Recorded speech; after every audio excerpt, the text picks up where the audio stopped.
नमस्कार, जय हिंद, वंदे मातरम। दोस्तों, मैं हिंदुस्तानी निहाल हिंदुस्तानी एजुकेशन पॉइंट में आपका एक बार फिर से स्वागत करता हूं। दोस्तों, जैसा कि आप देख रहे होंगे, आज ईबीएस का एमसीक्यू टेस्ट यानी कि ईबीएस के एमसीक्यू क्वेश्चन लिए गए हैं, जिसमें आपको ईबीएस एससीईआरटी बेस्ड और एनसीईआरटी बेस्ड रहेगा।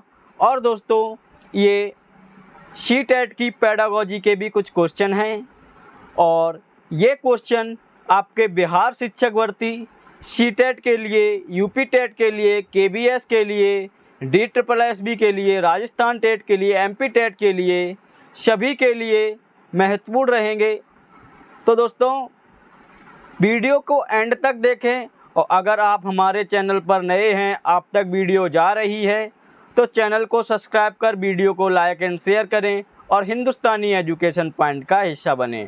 तो दोस्तों, चलिए स्टार्ट करते हैं आज की वीडियो। दोस्तों, आपका पहला क्वेश्चन है, एक विद्यार्थी ने 2 बॉक्स बनाए। पहले में सूरज, पानी और वायु के नाम की स्लिप डाली, जबकि दूसरे में कोयला, पेट्रोलियम व प्राकृतिक गैसों के नाम की स्लिप डाली। पहले बॉक्स का नाम होगा। दोस्तों, ये पेडागोजिकल क्वेश्चन है। ऐसे क्वेश्चनों को बहुत ही सावधानी से करना होता है, क्योंकि ऐसे क्वेश्चनों में चारों ऑप्शन सही दिखते हैं आपके, लेकिन आपको एक क्वेश्चन चुनना है कि कौन सा आपका सही है। तो दोस्तों, क्या किया, एक विद्यार्थी ने 2 बॉक्स बनाए। एक विद्यार्थी था, उसने 2 बॉक्स बनाए। 2 बॉक्स हो गए, एक और ये 2। उसने पहले में सूरज, पानी और वायु की नाम की स्लिप डाली। पहले में सूरज, एयर और पानी और वायु नाम की स्लिप डाली, जबकि दूसरे में कोयला, पेट्रोलियम व प्राकृतिक गैस, कोल, पेट्रोल और गैस के नाम की स्लिप डाली। पहले बॉक्स का नाम होगा। दोस्तों, इस क्वेश्चन में कुछ नहीं है, आपको देखना है, आपके क्वेश्चन है उसी में आपका आंसर है कि दोस्तों पहले उसमें क्या डाली, उसमें सूरज, पानी और वायु के नाम की स्लिप डाली। तो दोस्तों, आपको बताना है सूरज, पानी और वायु किसके अंतर्गत आते हैं। प्राकृतिक संसाधन के अंतर्गत आते हैं। अब पुनः चक्रित संसाधन के अंतर्गत आते हैं, छड़ी संसाधन के अंतर्गत आते हैं, वास्तविक संसाधन के अंतर्गत। दोस्तों, क्वेश्चन में ही आंसर छुपा होता है हमेशा, तो आपको इसमें से बताना है कौन सा सही है। दोस्तों, अगर बात करें सूरज की, पानी की और वायु की, तो दोस्तों ये सभी प्राकृतिक संसाधन हैं, ये हमें प्रकृति से प्राप्त होते हैं। तो दोस्तों, उसमें कौन सी थी, तो आपका ए ऑप्शन सही होगा। आपका ए ऑप्शन सही होगा, यानी कि प्राकृतिक संसाधन। तो दोस्तों, आपका क्वेश्चन नंबर पहले का ए ऑप्शन सही हुआ। अब बात करते हैं नेक्स्ट क्वेश्चन पर। दोस्तों, दूसरा क्वेश्चन है आपका, डॉट डॉट डॉट को विज्ञान शिक्षण को अधिक प्रभावी बनाने की कुंजी माना जाता है। आपको इसमें बताना है कि किसको विज्ञान शिक्षण को अधिक प्रभावी बनाने की कुंजी माना जाता है। दोस्तों, ऐसे क्वेश्चन को बहुत सावधानी से करना है, बहुत अच्छे से करना है। ऐसे क्वेश्चन फ्री के नंबर देते हैं, तो ऐसा मौका नहीं गंवाना है। तो इसे आपको करना है कि को विज्ञान शिक्षण को अधिक प्रभावी बनाने की कुंजी माना जाता है। किसको, प्रयोग को, कहानी कथन को, गोष्ठी को, समूह चर्चा को। दोस्तों, आप जानते होंगे कि एक विधि थी करके सीखना। क्या थी, करके सीखना।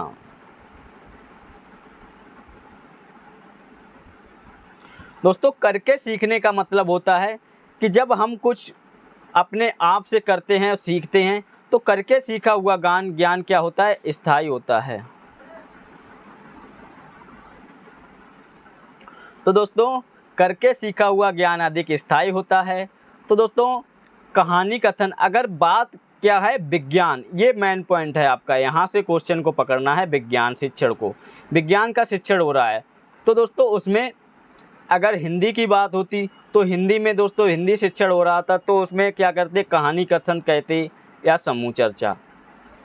लेकिन बात किसकी चल रही है, विज्ञान शिक्षण की। तो दोस्तों, विज्ञान शिक्षण में क्या होता है, विज्ञान शिक्षण में प्रयोगशाला विधि का ज़्यादा प्रयोग होता है, प्रयोगशाला विधि का। तो दोस्तों, विज्ञान शिक्षण के लिए विज्ञान शिक्षण को अधिक प्रभावी बनाने की कुंजी माना जाता है। विज्ञान शिक्षण में क्या होता है, जैसे कि आप किसी बच्चे को सिखा रहे हैं कि फिजिक्स पढ़ा रहे हैं और आप बता रहे हैं कि एक बेलन है, उसमें घर्षण बल लगता है। कैसे लगता है घर्षण बल? तो आपको उसे बेलन पकड़ा के और उसे कहेंगे इसको लुढ़काओ और उसे प्रयोग करेंगे। तो दोस्तों जब प्रयोग करेंगे तो वो अच्छे से सीख जाएगा। तो इसीलिए कहा गया कि विज्ञान प्रयोग को विज्ञान शिक्षण को अधिक प्रभावी बनाने की कुंजी माना जाता है। तो आपका क्वेश्चन नंबर 2 का ए ऑप्शन सही होगा, यानी कि प्रयोग। आपका क्वेश्चन नंबर 2 का ए ऑप्शन सही होगा, यानी कि प्रयोग। अब बात करते हैं दोस्तों नेक्स्ट क्वेश्चन पर। नेक्स्ट क्वेश्चन है, निम्न में से कौन सी परिघटना कक्षा में प्रदर्शित नहीं की जा सकती? कौन सी परिघटना कक्षा में प्रदर्शित नहीं की जा सकती? बर्फ निर्माण, वाष्प बिंदु निर्माण, कोहरा निर्माण, बर्फ से तरल निर्माण। इसमें से आपको बताना है कौन सी जो प्रक्रिया है आपकी ये कक्षा में प्रदर्शित नहीं की जा सकती। दोस्तों बर्फ निर्माण की बात करें तो बर्फ निर्माण हम कक्षा में करके दिखा सकते हैं। अगर वाष्प बिंदु निर्माण की बात करें तो वाष्प बिंदु निर्माण भी कक्षा में कर सकते हैं, ये भी कर सकते हैं। अगर बर्फ से तरल निर्माण, बर्फ का टुकड़ा है कोई, उसे कुछ देर के लिए छोड़ देंगे तो वो बर्फ है पानी बन जाएगा, तो ये भी कर सकते हैं। लेकिन दोस्तों अगर बात करें कोहरा निर्माण की, ये कोहरा निर्माण, कोहरा का निर्माण नहीं कर सकते क्योंकि ये क्या है, ये नेचुरल है। ये दोस्तों नेचुरल है। तो हम बर्फ निर्माण कर सकते हैं, वाष्प बिंदु निर्माण कर सकते हैं, बर्फ से तरल निर्माण कर सकते हैं, लेकिन कोहरा निर्माण नहीं कर सकते। तो आपका क्वेश्चन नंबर 3 का ऑप्शन नंबर 3 सही हुआ, यानी कि सी ऑप्शन सही हुआ आपका। अब बात करते हैं दोस्तों नेक्स्ट क्वेश्चन पर। नेक्स्ट क्वेश्चन है आपका, संक्रमण के दौरान की संख्या में वृद्धि होती है? संक्रमण होता है उसके दौरान की संख्या, किसकी संख्या में वृद्धि होती है आपको बताना है। एरिथ्रोसाइट, ल्यूकोसाइट, प्लेटलेट, हीमोग्लोबिन, यानी कि आपको सही ऑप्शन बताना है। तो दोस्तों संक्रमण के दौरान किसकी संख्या में वृद्धि होती है? आपके ल्यूकोसाइट जो होती है उसके संख्या में वृद्धि हो जाती है। आपका क्वेश्चन नंबर 4 का बी ऑप्शन सही हुआ।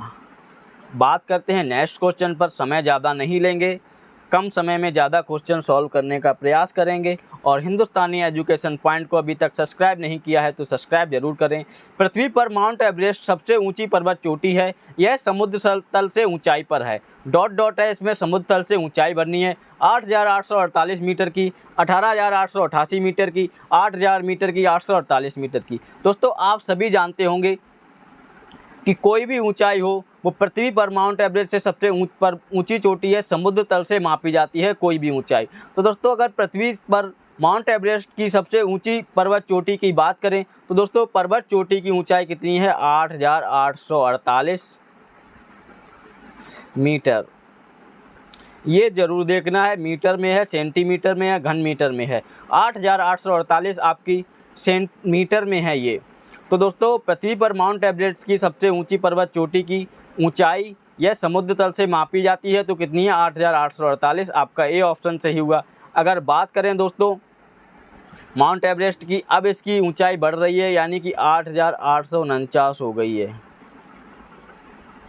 लगभग बढ़ रही है, 8,849 होने वाली है। अब बात करते हैं नेक्स्ट क्वेश्चन पर। दोस्तों नेक्स्ट क्वेश्चन आपका सुनामी का कारण है। ये आपका क्वेश्चन है क्वेश्चन नंबर 6 कि सुनामी का कारण है, सुनामी आ रही उसका कारण क्या है ये आपको बताना है। तो चलिए आपको बताते हैं। एक बहुत गर्म समुद्री धारा ये कारण है, मछलियों का बहुत बड़ा समूह ये है, पिघलता हुआ ग्लेशियर ये है, या समुद्र तल से भूकंप, कौन सा होगा आपका, ये आपको बताना है। तो दोस्तों अगर बात करें सुनामी के कारण की, तो दोस्तों जो ग्लेशियर हैं, जैसे कि अभी आप देख रहे होंगे जून चल रही है, आप देख रहे होंगे अभी जून चल रही है, इसमें करीब 44 से 45 डिग्री हो जाता है तापमान, इतना तापमान हो जाता है। तो दोस्तों जब तापमान अधिक होगा तो बर्फ़ जो ग्लेशियर हैं, महान बड़े बड़े ग्लेशियर हैं, तो दोस्तों जो बड़े बड़े ग्लेशियर हैं वो पिघल रहे हैं। तो दोस्तों पिघलते हुए ग्लेशियर से सुनामी का कारण बन रहा है, सुनामी का कारण बन रहा है पिघलते हुए ग्लेशियर से। आपका क्वेश्चन नंबर 6 का ऑप्शन नंबर सी सही हुआ। अब बात करते हैं दोस्तों नेक्स्ट क्वेश्चन पर कि नेक्स्ट क्वेश्चन क्या है आपका। दोस्तों नेक्स्ट क्वेश्चन है आपका जैविक पर्यावरण में शामिल है। जैविक पर्यावरण में क्या शामिल है? उत्पादक, उपभोक्ता, अपघटक या उपरोक्त सभी। दोस्तों अगर उत्पादक की बात करें तो उत्पादक के अंतर्गत क्या आता है? उत्पादक होते हैं ये प्रथम श्रेणी के उपभोक्ता, प्रथम श्रेणी में आते हैं। इसमें हरे पेड़ पौधे आते हैं।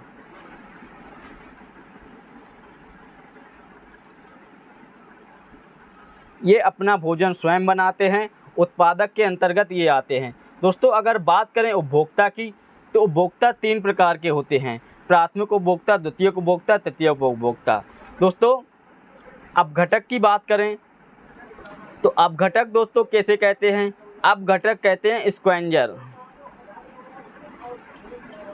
स्क्वेंजर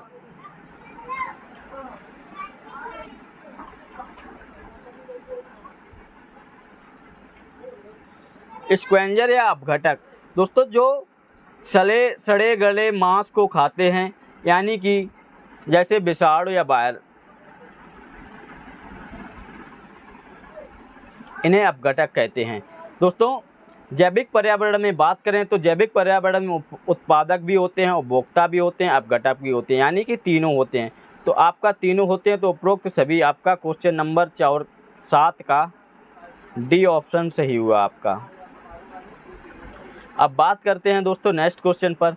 लाल रक्त कणिकाएं शरीर में ऑक्सीजन का संवहन करती हैं, वयस्कों में इनका निर्माण होता है। दोस्तों लाल रक्त कणिकाएं यानी कि रेड ब्लड सेल्स, इसे आरबीसी भी बोलते हैं, और क्या होती हैं? डब्ल्यूबीसी यानी कि वाइट ब्लड सेल्स। दोस्तों ये हैं, ये शरीर में ऑक्सीजन का संवहन करती हैं। वयस्कों में इनका निर्माण होता है, कहाँ पर होता है ये बताना है। यकृत में होता है, गुर्दे में होता है, हृदय में होता है, अस्थिमज्जा में होता है। दोस्तों अगर बात करें लाल रक्त कणिकाओं की शरीर में ऑक्सीजन का संवहन करती हैं, तो दोस्तों ये कहाँ पर इनका वयस्कों में इनका निर्माण कहाँ पे होता है? तो दोस्तों इनका निर्माण अस्थिमज्जा में होता है, अस्थिमज्जा में इनका निर्माण होता है। तो आपका डी ऑप्शन सही हुआ। क्वेश्चन नंबर 8 का आपका डी ऑप्शन सही हुआ। अब बात करते हैं नेक्स्ट क्वेश्चन पर। दोस्तों मिथिला लोक चित्रकला का लोकप्रिय नाम है। आपका क्वेश्चन नंबर 9 है, मिथिला लोक चित्रकला का लोकप्रिय नाम है। बार्ली है, मांडना है, मधुबनी है या अल्पना है। दोस्तों बर्ली की अगर बात करें, बर्ली चित्रकला कहाँ की है आपकी? बर्ली कहाँ की है? महाराष्ट्र की।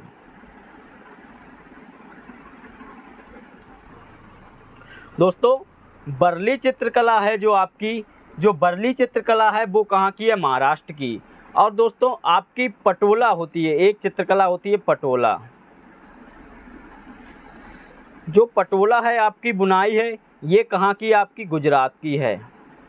ये पूछे जाते हैं चित्रकलाएं, तो इसलिए आपको ये सब बता रहे हैं, इन्हें याद रख लें। बर्ली महाराष्ट्र की है, पटोला गुजरात की है।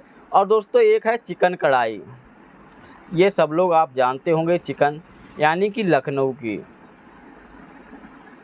लखनऊ की है आपकी ये चिकन कढ़ाई। और दोस्तों पोचमपल्ली की बात करें अगर, ये तो बहुत ही फेमस क्वेश्चन है।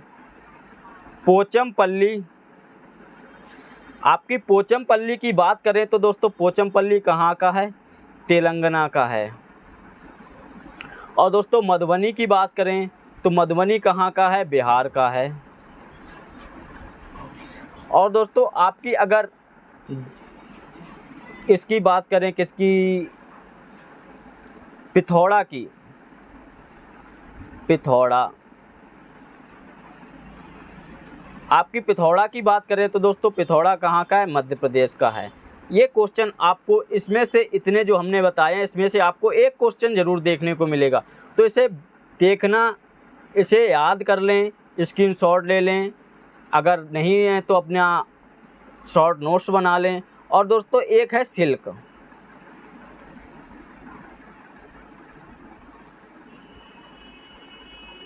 सिल्क की बात करें तो दोस्तों सिल्क कहाँ का है? असम का। अब दोस्तों बात करते हैं क्वेश्चन पर कि मिथिली लोक चित्रकला का लोकप्रिय नाम है, ये मधुबनी का नाम है, ये मधुबनी। और दोस्तों मधुबनी कहाँ की है? बिहार की है। मधुबनी आपकी कहाँ की है? बिहार की है। और दोस्तों अगर बात करें मधुबनी की तो दोस्तों मधुबनी है, दोस्तों ये जो चित्रकला है मधुबनी बिहार की है। बिहार में एक ज़िला है मधुबनी, वहाँ की ये चित्रकला है आपकी। और दोस्तों अगर बात करें इसके बारे में कि इस पर किस किस के चित्र बनाए जाते हैं, फूल, फल और दोस्तों इंसान के यानी कि मनुष्यों के। और दोस्तों ये इन चित्रों पर उभार लाने के लिए इन चित्रों पर क्या किया जाता है, चावल के, ये क्वेश्चन आया हुआ है इसलिए इतना इस पर जोर दे रहे हैं, चावल के रंगीन पेस्ट का प्रयोग किया जाता है। चावल का पेस्ट बना लिया जाता है और दोस्तों उसका प्रयोग किया जाता है और इसमें प्राकृतिक रंगों का प्रयोग होता है। इसमें प्राकृतिक रंग का प्रयोग होता है। ये आपका था। अगर दोस्तों बात करें पट्टा चित्रकला, पट्टा चित्र, तो दोस्तों पट्टा चित्र की अगर बात करें आपकी पट्टा चित्र,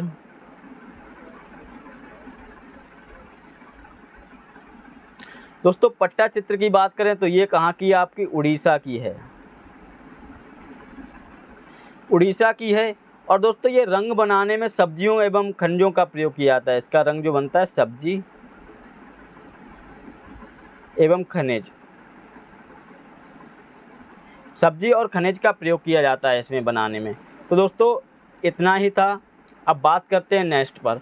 कोंकण रेल सीधे जोड़ती है, कोंकण रेल है आपकी किससे किसको जोड़ती है, मंगलोर और मुंबई को, कोची और गोवा को, कोल्लम और कोझिकोड को, अलपुझा और मंगलोर को।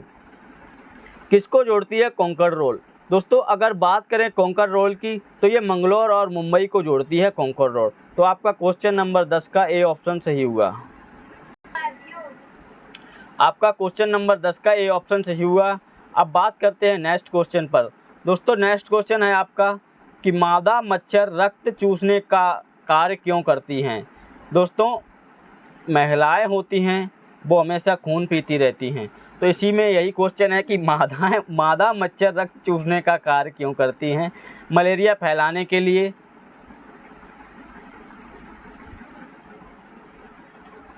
संक्रमण फैलाने के लिए, अपने जीवन को बचाने के लिए, अंडे देने के लिए। ये है आपका क्या, क्योंकि दोस्तों जो मादा मच्छर है वो ही खून चूसती है मादा, और मादा एनाफिलीज के काटने से मच्छर मलेरिया रोग होता है, जिसकी दवाई सिनकोना से बनाई जाती है, सिनकोना के छाल से। ये एनसीईआरटी के पॉइंट हैं। और इसका ये जो पता लगाया था सबसे पहले रोनाल्डो रॉस ने लगाया था कि मलेरिया में प्लाज्मा जो मच्छर से फैलता है मलेरिया, और इसकी दवाई सिनकोना की छाल से बनाई जाती है। दोस्तों मादा मच्छर रक्त चूसने का कार्य क्यों करती है, ये अंडे देने के लिए करती है, अंडे देने के लिए करती है। अब आपको इसका एक्सप्लेनेशन दिखाते हैं। मादा मच्छर स्वस्थ अंडे देने के लिए रक्त चूसने का कार्य करती है। अंडे देने का कार्य नर मच्छर का नहीं होता, इसलिए नर मच्छर रक्त नहीं चूसता है। दोस्तों उसे अंडे बनाना होता है, इसलिए वो जो है ब्लड को चूसती है।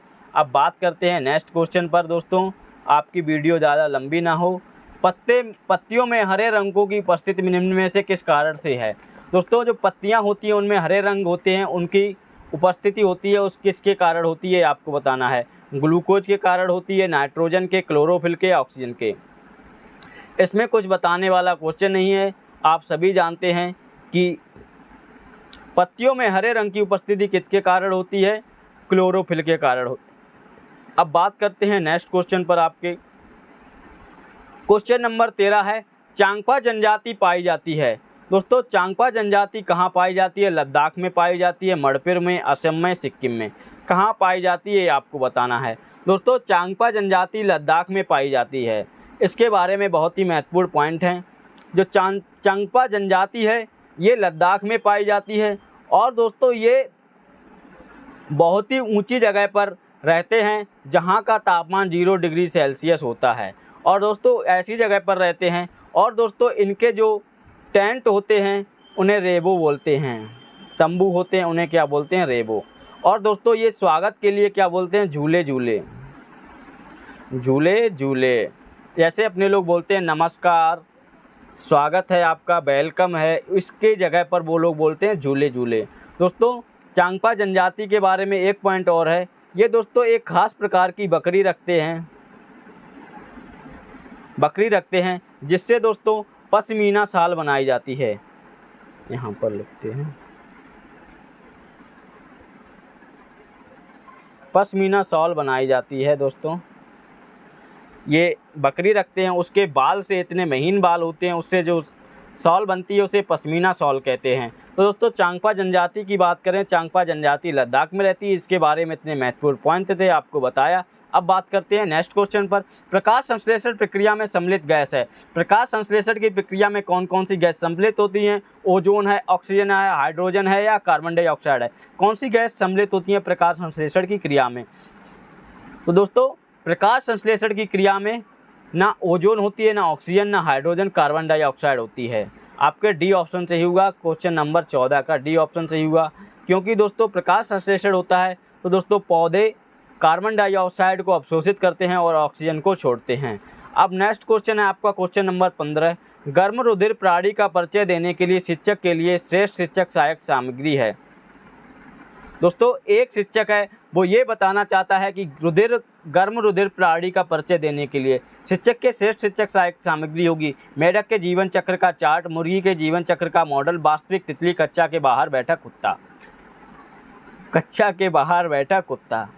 दोस्तों अगर आप लोग भी कच्चा के बाहर रहेंगे तो कुत्ते जैसी ज़िंदगी हो जाएगी। तो दोस्तों आपको बताना है क्या है मेढक के जीवन चक्र का चार्ट। मेढक के जीवन चक्र का चार्ट दिखाकर कुछ नहीं बता पाएंगे। मुर्गी के जीवन चक्र का मॉडल, इससे भी कुछ नहीं होगा। वास्तविक तितली, इससे भी नहीं होगा। अगर कच्चा के बाहर बैठा कुत्ता है उसके बारे में दिखाएंगे, क्योंकि कुत्ते को सर्दी नहीं लगती है, उसके सिर्फ मुंह में सर्दी लगती है, सर्दी नहीं लगती है कुत्ते को। तो कच्चा के बाहर बैठा कुत्ता। अब बात करते हैं नेक्स्ट क्वेश्चन पर आपके।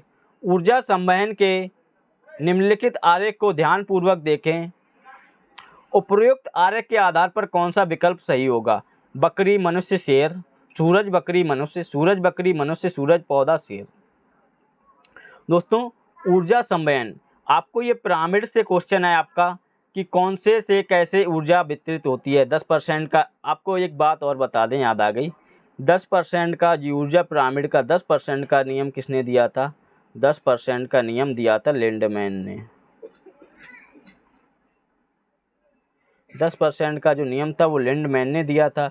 इसमें आपको ऊर्जा के संवहन के आधार पर आरेख को ध्यानपूर्वक देख के आपको विकल्प चुनना है कौन सा सही होगा, यानी कि पहले कौन सा आएगा, लास्ट में कौन सा होगा। तो आपको बताएं बकरी, मनुष्य, शेर। दोस्तों ये गलत हो गया, क्योंकि मनुष्य है वो शेर का मांस भी खा लेगा और बकरी का भी। सूरज, बकरी, मनुष्य। सूरज को यहाँ हटा दीजिए, ये सूरज किसी से मतलब नहीं है।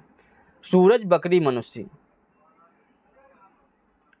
दोस्तों सूरज है, सूरज से बकरी को ऊर्जा मिलेगी। और दोस्तों जो बकरी है, बकरी से मनुष्य को ऊर्जा मिलेगी। मनुष्य बकरी का बच्चड़ करेगा, मनुष्य से बकरी को ऊर्जा मिलेगी। तो आपका दोस्तों क्वेश्चन नंबर 16 का सी ऑप्शन सही हुआ, यानी कि सूरज, बकरी, मनुष्य। अब बात करते हैं नेक्स्ट क्वेश्चन पर। दोस्तों नेक्स्ट क्वेश्चन है आपका, वर्षा के होने से निम्न में से किसकी महत्वपूर्ण भूमिका होती है? जो अभी बारिश हो रही है उसमें किसकी महत्वपूर्ण भूमिका होती है? शोधन की, बाष्पीकरण की, संघनन की, बाष्पीकरण और संघनन दोनों की। तो आपको बताना है कि कौन सा होगा वर्षा के होने में। दोस्तों वर्षा के होने में सबसे बड़ी महत्वपूर्ण भूमिका होती है वनों की। जितने ज़्यादा वन होंगे उतनी ज़्यादा ही वर्षा होने की संभावना रहती है। दोस्तों क्वेश्चन के अनुसार आपको बताना है वर्षा के होने में निम्न में से किसकी महत्वपूर्ण भूमिका होती है। दोस्तों बात करें वर्षा के होने में सबसे महत्वपूर्ण भूमिका किसकी होती है? दोस्तों बाष्पीकरण की प्रक्रिया होती है वर्षा के होने और संघनन दोनों की, यानी कि आपका डी ऑप्शन सही हुआ। जो ज़मीन का पानी होता है धूप के द्वारा बाष्प बनकर ऊपर उठ जाता है, फिर दोस्तों ये वहाँ पर बादल बन जाता है, फिर ये दोस्तों जब वहाँ पर हीट होती है तो ये फिर धीरे धीरे नीचे आ जाता है बारिश के रूप में। आपका क्वेश्चन नंबर 18 है, रोहित कार्ड शीट को कैंची से काटते हुए आकृति बना रहा है। रोहित कार्ड शीट को कैंची से काटते हुए आकृतियां बना रहा है। इस कार्य में किस बल को उपयोग में लिया जा रहा है? मांसपेशीय बल, घर्षण बल, यांत्रिक बल या गुरुत्वाकर्षण बल। दोस्तों कोई लड़का है,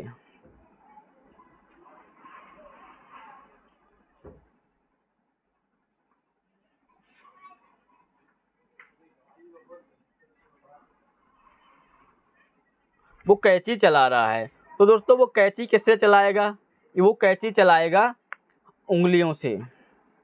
इसमें उंगली फंसाएगा, इसमें फंसाएगा। तो दोस्तों इसकी अगर बात करें तो दोस्तों इसमें घर्षण बल नहीं लग रहा है। घर्षण बल कहाँ पे लगता है? जैसे कि दोस्तों हम ये पेन है, इस पेन को इस पर लिख रहे हैं, ऐसे ये लिख रहे हैं कुछ भी, तो ये घर्षण बल लग रहा है। दोनों को आप एक सतह दूसरी सतह से चिपकती है तो घर्षण बल लगता है। दोस्तों गुरुत्वाकर्षण बल, मांसपेशी बल, जब दोस्तों कोई ताकत का कार्य किया जाता है, जैसे कि हम कोई स्प्रिंग खींचें या कोई डंबल उठाएं, तो मांसपेशी बल लगता है। अगर बात करें दोस्तों इसमें, तो इसमें आपके यांत्रिक बल होगा आपका सही। ये आपका क्वेश्चन नंबर 18 का सी ऑप्शन सही होगा। अब बात करते हैं दोस्तों नेक्स्ट क्वेश्चन पर। नेक्स्ट क्वेश्चन है आपका, निम्न में से कौन सा कथन गलत है? आपको गलत कथन चुनना है, जो गलत है वही सही होगा। यानी कि क्यूनिन जो कि एक मलेरिया की औषधि है, सिनकोना नामक पौधे से प्राप्त होती है। चावल वानस्पतिक तेल का अच्छा स्रोत है। ये जो दोत लिखा है यहाँ पर मिस प्रिंट हो गया है, यहाँ पर स्रोत होगा आपका, यहाँ पर स्रोत होगा। दाल में प्रोटीन प्रचुर मात्रा में पाई जाती है। हरी सब्जियां विटामिन एवं खनिज लवणों का अच्छा स्रोत हैं। ये मिस प्रिंट बहुत होता है, स्रोत हैं। दोस्तों दालों में प्रोटीन प्रचुर मात्रा में पाई जाती है, ये बात बिल्कुल सही है। हरी सब्जियां विटामिन एवं खनिज लवणों का अच्छा स्रोत हैं, ये भी सही है आपका। और दोस्तों क्यूनोन जो कि एक मलेरिया की औषध है, सिनकोना नामक पौधे से प्राप्त होती है, ये भी सही है आपका। क्वेश्चन नंबर ए भी सही है, सी भी सही है, डी भी है। चावल वानस्पतिक तेल का अच्छा स्रोत है। दोस्तों ये तो देख के ही काट देना चाहिए था, इतना समय नहीं लगाना था, लेकिन आपको समझाने के लिए इतना समय लिया। दोस्तों आपका बी ऑप्शन सही हुआ। अब बात करते हैं नेक्स्ट क्वेश्चन पर। आज का लास्ट क्वेश्चन है, रसोई घर में अग्नि से सुरक्षात्मक उपाय के रूप में क्या अपनाया जाना चाहिए? प्रथम चिकित्सा मंजूषा, अग्निशमक यंत्र, अग्निरोधक प्रणाली, अग्निरहित यंत्र। दोस्तों रसोई घर में अग्नि से सुरक्षात्मक उपाय के रूप में क्या उपयोग किया जाना चाहिए? अग्निशमक यंत्र। दोस्तों अगर बात करें अग्निशमक यंत्र की, तो दोस्तों इसमें कौन सी गैस होती है? तो दोस्तों इसमें कौन सी होती है? CO2 गैस की भी मात्रा होती है इसमें अग्निशामक यंत्र में। आपका क्वेश्चन नंबर 20 का बी ऑप्शन सही हुआ। दोस्तों आज के लिए इतने ही क्वेश्चन थे। ये क्वेश्चन बहुत ही महत्वपूर्ण थे। अगर आपने अभी तक चैनल को सब्सक्राइब नहीं किया है तो प्लीज़ चैनल को सब्सक्राइब कर वीडियो को लाइक एंड शेयर करें। मैं हिंदुस्तानी निहाल आपके साथ लगा रहूँगा। और दोस्तों अगर आपको कोई भी फ्री ऑफ कॉस्ट नोट्स चाहिए तो आप हमारे हिंदुस्तानी एजुकेशन पॉइंट टेलीग्राम चैनल से जुड़ सकते हैं। वहां से आपको फ्री ऑफ कॉस्ट नोट्स दिए जाएंगे। और दोस्तों हिंदुस्तानी एजुकेशन पॉइंट का ये वादा है कि हिंदुस्तानी एजुकेशन पॉइंट की शिक्षा हमेशा राष्ट्र हित में रहेगी और फ्री ऑफ कॉस्ट रहेगी। तो दोस्तों please like, subscribe, share and support. तब तक के लिए आपको सभी को जय हिंद, नमस्कार, वंदे मातरम। मिलते हैं नेक्स्ट वीडियो में।